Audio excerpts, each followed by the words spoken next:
উলুবেড়িয়া হাসপাতালে ডায়ালিসিস ওয়ার্ডে আগুন। সে সময় সেখানে 3 রোগীর ডায়ালিসিস চলছিল। হঠাৎই এসি মেশিন ফেটে গিয়ে সেখানে আগুন লেগে যায়, ধোঁয়ায় ঢেকে যায় পুরো ডায়ালিসিস ওয়ার্ড।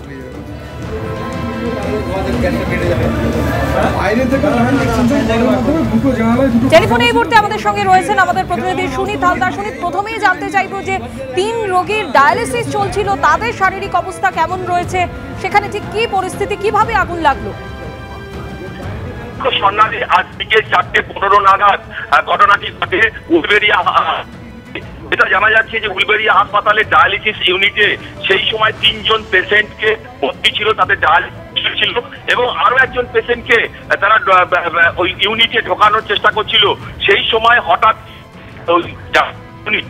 যে এসি মেশিন সেটা ফেটে যায় এবং আগুন লেগে যায়। দাউ দাউ করে জ্বলতে থাকে মেশিনটা এবং গোটা ওই ইউনিটে আগুন ছড়িয়ে আতঙ্ক ছড়িয়ে পড়ে।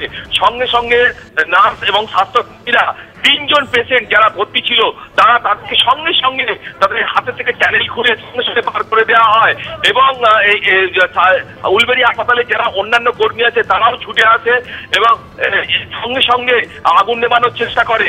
যেটা জানা গেছে যে ফায়ার এক্সটিংগুইশার দিয়ে আগুন নেভানোর চেষ্টা করে, আগুন আয়ত্তে আসেনি। সঙ্গে সঙ্গে খবর দেওয়া হয় দমকলে।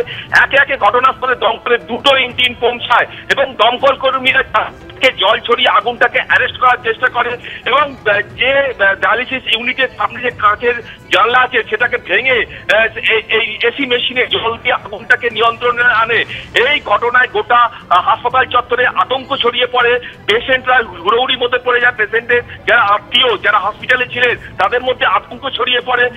সঙ্গে সঙ্গে ঘটনাস্থলে ছুটে আসে প্রশাসনিক কর্তারা এবং পুলিশ এবং দমকল কর্মীরা। যেটা জানা গেছে হঠাৎ করে এসি মেশিন ফেটে গিয়ে আগুন লেগে যায় এবং তারপরে ধোঁয়ায় ঢেকে যায় পুরো ডায়ালিসিস ওয়ার্ড। এবং যদিও রোগীরা তারা সকলেই ঠিক আছেন এমনটাই জানা যাচ্ছে। ঘটনাস্থলে আসে দমকলের 2টি ইঞ্জিন ও পরে আগুন নিয়ন্ত্রণে আসে। তোমাকে ধন্যবাদ শুনি।